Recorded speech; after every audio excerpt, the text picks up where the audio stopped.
The love that saved us from the cross to hope. John 3:16.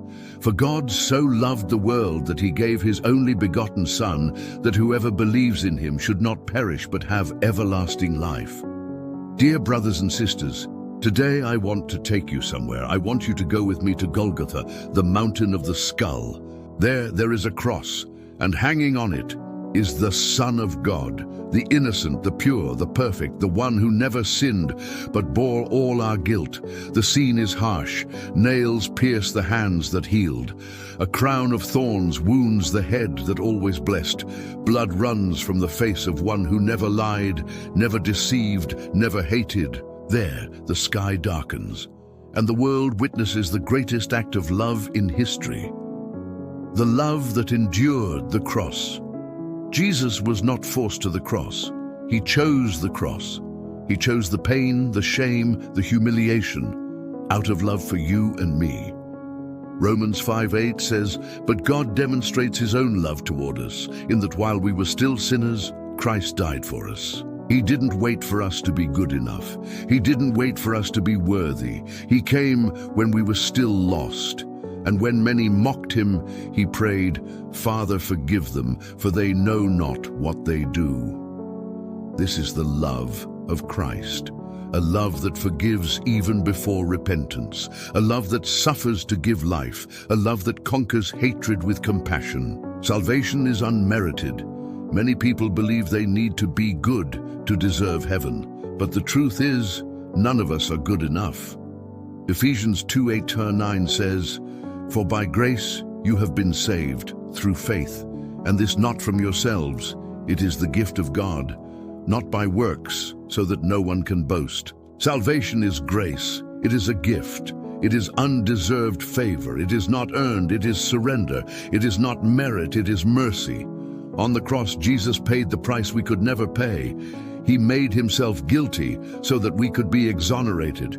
He made himself righteous to give us another chance. Do you understand this? You are not saved because you deserve it. You are saved because he loved you first. Repentance that transforms, but be careful. Grace is not a license to live in sin. Grace is the power that frees us from it. True repentance isn't just feeling remorse. It's changing direction. It's looking at what was separating you from God and saying, "I don't want to live like this anymore." When Peter denied Jesus 3 times, he wept bitterly. But that weeping was the beginning of restoration. Genuine repentance opens the door to transformation. God doesn't reject a broken heart. He raises the fallen, forgives the repentant, and writes a new story. If you feel like you've made too many mistakes, remember, the cross still speaks, and it says there is forgiveness for you. The hope of Jesus' return. But the story doesn't end at the cross. On the 3rd day, the stone was rolled away. The tomb was empty. Jesus was resurrected, and he promised, "I will come again and take you to myself, so that where I am, there you may be also." John 14:3. He who died for love will return in glory, no longer with a crown of thorns, but with the crown of King of Kings, no longer as a suffering servant, but as Lord of Lords. And he will come for his church, a holy, repentant church, washed by the blood of the Lamb. Look around you. The world is heading towards its end. Prophecies are being fulfilled before our eyes. But Jesus' promise remains, he will come.